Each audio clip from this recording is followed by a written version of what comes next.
Greetings. Today, we wish to state our clear position regarding the recent ruling of the first trial and share the path we will tread in our future journey toward the truth. First, let me summarize the key results of this first trial.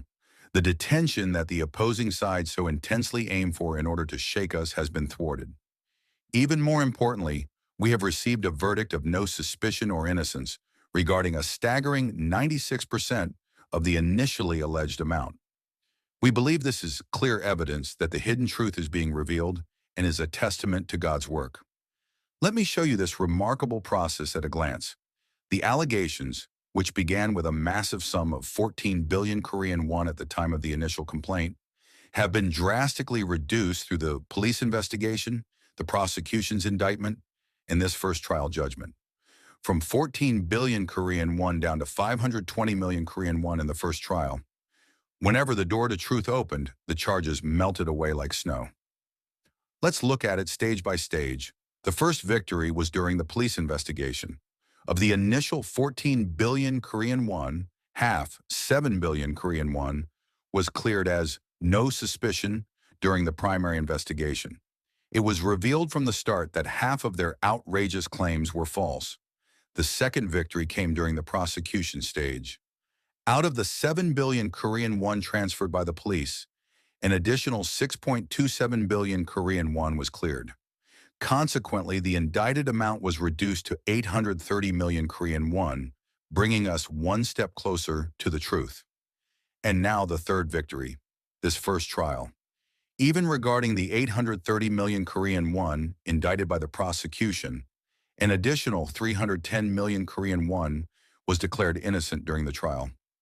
As a result, the amount currently recognized as guilty stands at 520 million Korean won. In summary, the initial allegation of 14 billion Korean won has now become 520 million Korean won, meaning 96.3% of the total has been proven to be without suspicion or innocent. This is not merely a reduction in numbers. It signifies that over 96% of our innocence has been proven. Then, everyone, what is the truth behind the remaining 520 million Korean won recognized as guilty? We state this unequivocally. This amount was never used for criminal acts of personal greed. It was an act of good faith performed within the values of our community, containing historical facts that the secular court has not yet fully understood. The majority of these funds were lent to help fellow pastors and elders suffering from financial difficulties, upholding the will of the senior pastor.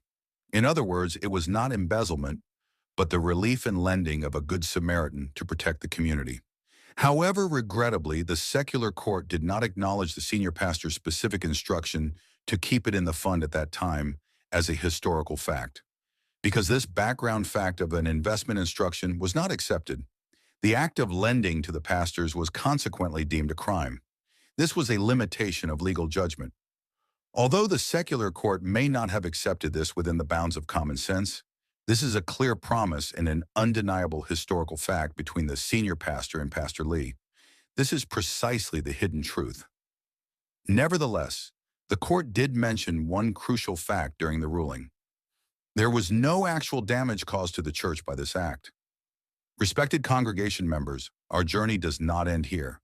We refuse to accept the ruling of the first trial and will immediately proceed with an appeal for the remaining truth that has not yet been revealed. Beyond the second trial and up to the Supreme Court, we will fight through all legal procedures to prove complete innocence. We remember the work of God shown to us thus far. We firmly believe that the God who guided us from 14 billion Korean won down to 500 million Korean won will fully vindicate us regarding the remaining portion as well. We will surely secure a verdict of complete innocence. Thank you.